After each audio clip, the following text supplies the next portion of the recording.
Good morning. কয়টা বাজে? 8টা বাজে। আমি তো কোনো চাকরি করি না যে 8টার সময় আমার অফিসে যেতে হবে। লাইফে সাকসেসফুল হওয়ার জন্য ডিসিপ্লিন একটা লাইফ লিড করা অনেক দরকার। আরেকটা জিনিস দরকার, কি?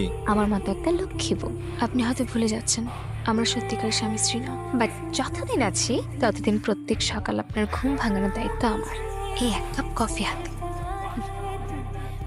আপনার কফি আমার ফটোগ্রাফির মতোই বাজে। কে দেখুন, পারফেক্ট। আমি এটাই চেয়েছিলাম, এক কাপ কফি দুজন মিলে শেয়ার করে খাও। আমাদের তো তোমাকে ছাড়তেই ইচ্ছা করছে না। আমারও তো ছাড়তে ইচ্ছে করছে না মা, আমার অনেক কষ্ট হবে আপনাদেরকে ছাড়া। দেরি হয়ে যাচ্ছে। আপনারা যেটা ভাবছেন আমি ওর প্রেমিক না, ও একজনকে ভালোবাসত এবং সে ভালোবাসার মানুষের জন্য আসলে পালিয়ে গেছে, কিন্তু দুর্ভাগ্যবশত ওর ভালোবাসার মানুষটি ওর সাথে অন্যায় করেছে। ওই সিচুয়েশনে গত 3 দিন আমি ওনাদের বাসায় ছিলাম। ওনার বাবা মা আমাকে নিজের মেয়ের মতো করে রেখেছিলেন। আমারও সময়টার মধ্যে ফুল সাপোর্ট দিয়েছিলেন ওনারা, অনেক যত্নে রেখেছিলেন আমাকে। ও আসলে মেন্টালি খুবই আপসেট ছিল। Any problem? অনেক গরম স্যার। গরম? জি স্যার। এসি চলছে, কই কারো তো গরম লাগছে না। সিমি, হ্যাঁ এনি প্রবলেম? স্যার, এই যে চুলকানি স্যার।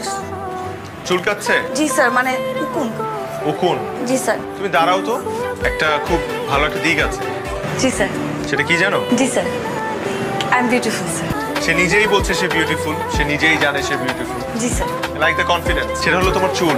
তোমার ক্লিপটা আমাকে দাও, অথবা আমার খাতাটা দাও। না স্যার স্যার স্যার দিচ্ছি স্যার।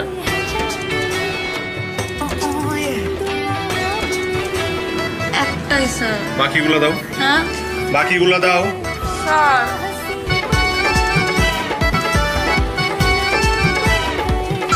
স্টুডেন্টস,